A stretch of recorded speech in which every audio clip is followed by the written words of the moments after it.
If you set goals that you are capable of and you achieve them, you validate what you already are.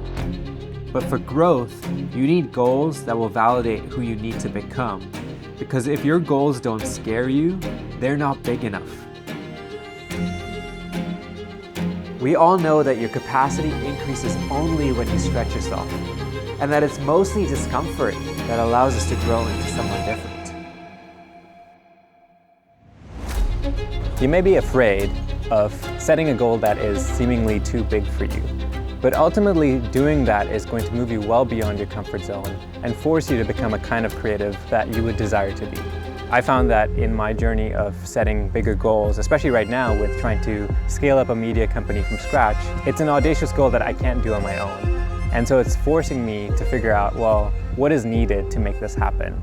And part of that has looked like hiring and bringing on team members and attempting to do a larger scale of volume when it comes to output than I have ever in the past. But also, it's helping me move beyond my comfort zone. I was coasting for quite a while, and while I could coast for much longer, I'm never going to grow if I stick to doing what I know how to do.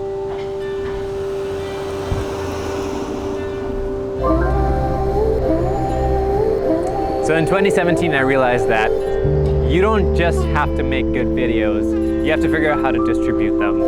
If you think about any business, when they create a video, usually they're going to social media to pay for ads so that they can reach an audience as well. The video itself is not going to reach an audience, you have to now pay to play. That's kind of when I realized that building an audience is a really powerful thing. If you can learn how to build an audience, then you're no longer relying on having to pay to play. The thing is, starting a media company is incredibly challenging, especially when starting with limited resources, like I am. As I try to build an audience from scratch, I have no idea if it'll actually work. You have to put yourself in situations where what you're trying to do is bigger than what you may think you're capable of doing. And that's because that's the only way you're going to grow, and it's the only way you're going to learn the skill set that you need to do that kind of job. This week, we ended up filming 20 interviews over 2 days, and it was some of the hardest work that I've done in a while, but it really stretched me to understand you need to have a really good team in place, you need to schedule breaks, you need to have snacks ready, things like that. If I hadn't chosen to do that, I would never have learned what it actually takes to do something at that scale.